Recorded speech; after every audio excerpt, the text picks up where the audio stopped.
Panasonic has announced its LZ2000 series of flagship OLED TV for the year ahead at CES 2022. Besides the customary 55-inch and 65-inch sizes, the Panasonic LZ2000 will also be available in 77 inches, which is in itself a big news. The Japanese brand hasn't released an OLED TV larger than 65 inches since the 77-inch Panasonic LZ1000 back in late 2017. Note that the 55-inch and 65-inch model will use a swivel stand with a circular base, similar to that implemented on last year's GZ2000 OLED, whereas the largest 77-incher seems to be equipped with a more traditional-looking central stand with a rectangular base. The Panasonic LZ2000 flagship OLED will feature the company's new Master OLED Pro configuration, which will use the latest generation OLED panel from LG Display, with further custom engineering by Panasonic. We asked whether the LZ2000 will be equipped with a heatsink, similar to those deployed on the GZ2000, the HZ2000 and the JZ2000 series of flagship 4K OLEDs, and this is the official response from the company. Sorry, we can't comment on individual components, but the LZ2000 uses the very latest 2022 generation Master OLED Pro configuration, which has been custom engineered by Panasonic to deliver even more brightness through improvements in picture quality processing. The result is another bump in mid-level brightness, delivering more pop from HDR and improved accuracy in reproducing details in brighter areas. Believing in the philosophy that the best televisions should deliver great picture quality regardless of the content or viewing conditions, Panasonic has made further improvements in its ambient light compensation technology, mainly in terms of color temperature correction. The company's engineers have noticed that humans perceive white differently based on ambient lighting.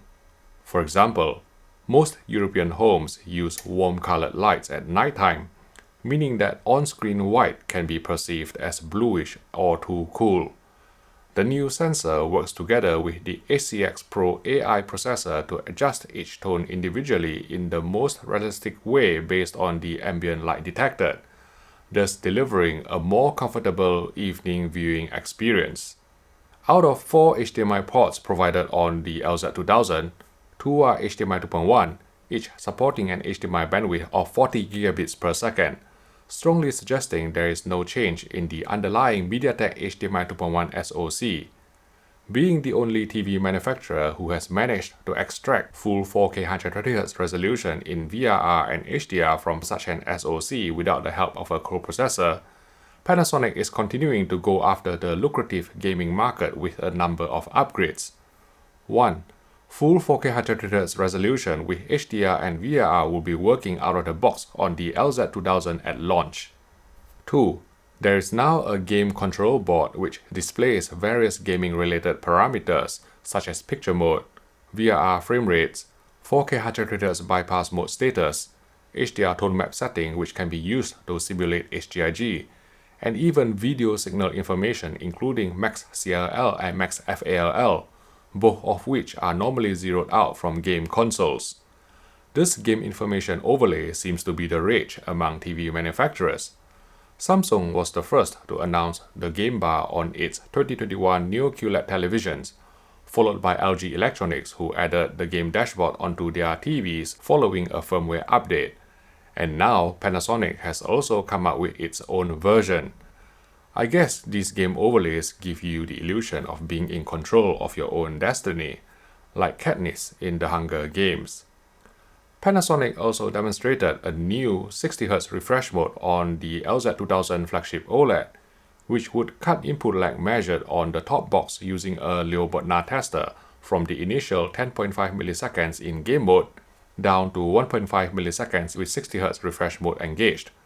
Most TV reviewers, including myself, usually measure the middle box for the sake of consistency, so it'll certainly be interesting to see what the input lag will be in an apples-to-apples comparison.